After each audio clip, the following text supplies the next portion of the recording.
ओम नमः शिवाय। सृष्टि का वर्णन।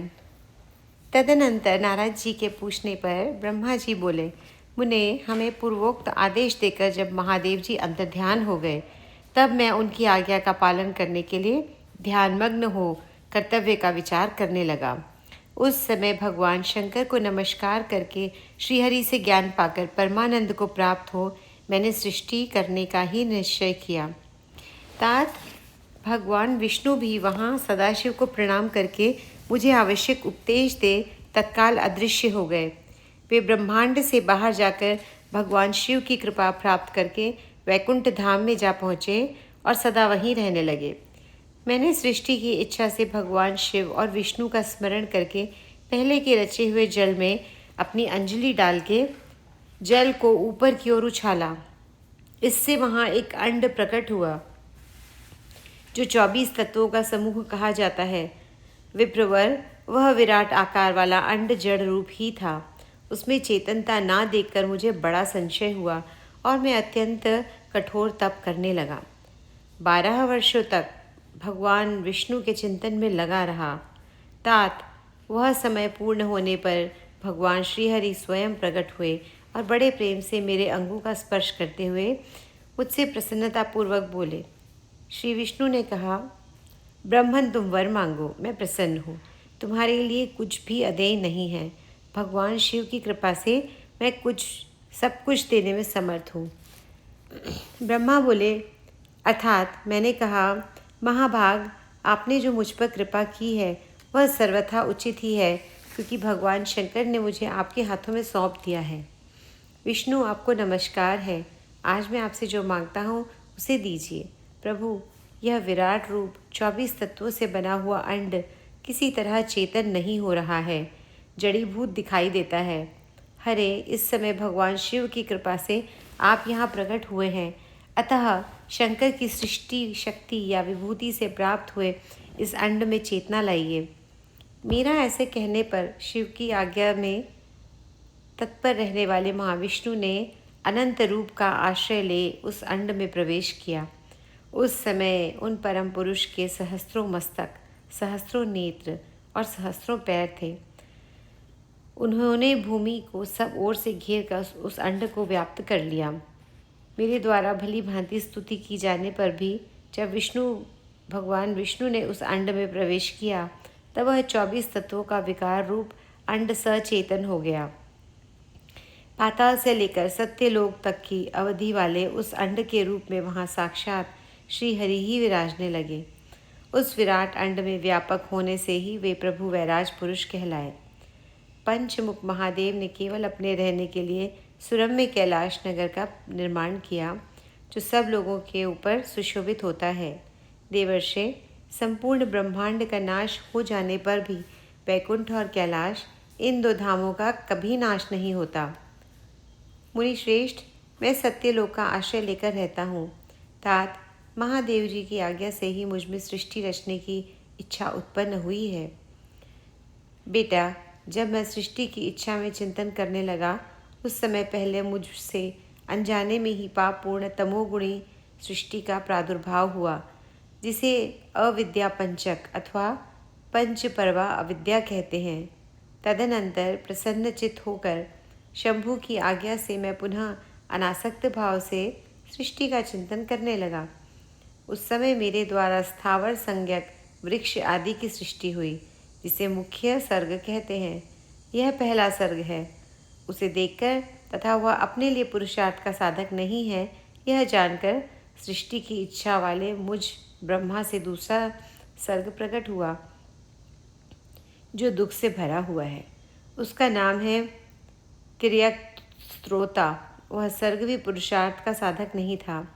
उसे भी पुरुषार्थ साधन की शक्ति से रहित जान जब मैं पुनः सृष्टि का चिंतन करने लगा, तब मुझसे शीघ्र ही तीसरे सात्विक सर्ग का प्रादुर्भाव हुआ, जिसे ऊर्ध्व स्त्रोता कहते हैं। यह देव सर्ग के नाम से विख्यात हुआ। देव सर्ग सत्यवादी तथा अत्यंत सुखदायक है। उसे भी पुरुषार्थ साधन की रुचि एवं अधिकार से रहित मानकर मैंने अन्य सर्ग के लिए अपने स्वामी श्री शिव का चिंतन आरंभ किया। तब भगवान शंकर की आज्ञा से एक रजोगुणी सृष्टि का प्रादुर्भाव हुआ, जिसे अवर्याक्त स्तोत्रा कहा गया है। इस सर्ग के प्राणी मनुष्य हैं जो पुरुषार्थ साधन के उच्च अधिकारी हैं। तदनंतर महादेव जी की आज्ञा से भूत आदि की सृष्टि हुई। इस प्रकार मैंने 5 तरह के वैकृत सृष्टि का वर्णन किया है। इनके सिवा 3 प्राकृत सर्ग भी कहे गए हैं जो मुझ ब्रह्मा के सानिध्य से प्रकृति से ही प्रकट हुए हैं। इनमें पहला महत्व है सर्ग का, दूसरा सूक्ष्म भूतों अर्थात तन्मात्राओं का सर्ग है और तीसरा वैकारिक सर्ग कहलाता है। इस तरह ये 3 प्राकृत सर्ग हैं। प्राकृत और वैकृत दोनों प्रकारों के सर्गों को मिलाने से 8 सर्ग होते हैं। इनके सिवा 9वां कौमार सर्ग है जो प्राकृत और वैकृत भी है। इन सबके अवान्तर भेद का मैं वर्णन नहीं कर सकता क्योंकि उसका उपयोग बहुत थोड़ा है। अब द्विजात्मक सर्ग का प्रतिपादन करता हूँ। इसी का दूसरा नाम कौमार सर्ग है, जिसमें सनक सनंदन आदि कुमारों की महत्वपूर्ण सृष्टि हुई है। सनक आदि मेरे 4 मानस पुत्र हैं जो मुझ ब्रह्मा के ही समान हैं।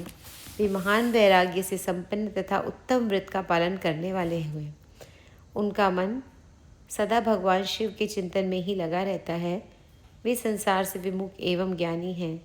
उन्होंने मेरे आदेश देने पर सृष्टि के कार्य में मन नहीं लगाया। मुनि श्रेष्ठ नारद सनक आदि कुमारों के लिए दिए हुए नकारात्मक उत्तर को सुनकर मैंने बड़ा भयंकर क्रोध प्रकट किया। उस समय मुझ पर मोह छा गया। उस अवसर पर मैंने मन ही मन भगवान विष्णु का स्मरण किया। वे शीघ्र ही आ गए और उन्होंने समझाते हुए मुझसे कहा, तुम भगवान शिव की प्रसन्नता के लिए तपस्या करो। मुनिश्रेष्ठ श्रीहरि ने जब मुझे ऐसी शिक्षा दी, तब मैं महाघोर एवं उत्कृष्ट तप करने लगा। सृष्टि के लिए तपस्या करते हुए मेरी दोनों भौहों और नासिका के मध्य भाग से, जो उनका अपना ही अविमुक्त नामक स्थान है, महेश्वर की 3 मूर्तियों में से अन्यतम पूर्णांश सर्वेश्वर एवं दयासागर भगवान शिव अर्धनारीश्वर रूप में प्रकट हुए, जो जन्म से ही रहित, तेज की राशि, सर्वज्ञ तथा सर्वसृष्टा है। उल नील लोहित नामधारी साक्षात उमावल्लभ शंकर को सामने देख बड़ी भक्ति से मस्तक झुका उनकी स्तुति करके मैं बड़ा प्रसन्न हुआ और उन देव देवेश्वर से बोला, प्रभु आप भांति भांति के जीवों की सृष्टि कीजिए। मेरी यह बात सुन उन देवादिदेव महेश्वर रुद्र ने अपने ही समान बहुत से रुद्र गणों की सृष्टि की। तब मैंने अपने स्वामी महेश्वर महारुद्र से फिर कहा, देव आप ऐसे जीवों की सृष्टि कीजिए जो जन्म और मृत्यु के भय से युक्त हों। मुनिश्रेष्ठ मेरी ऐसी बात सुनकर करुणा सागर महादेव जी हंस पड़े और तत्काल इस प्रकार बोले।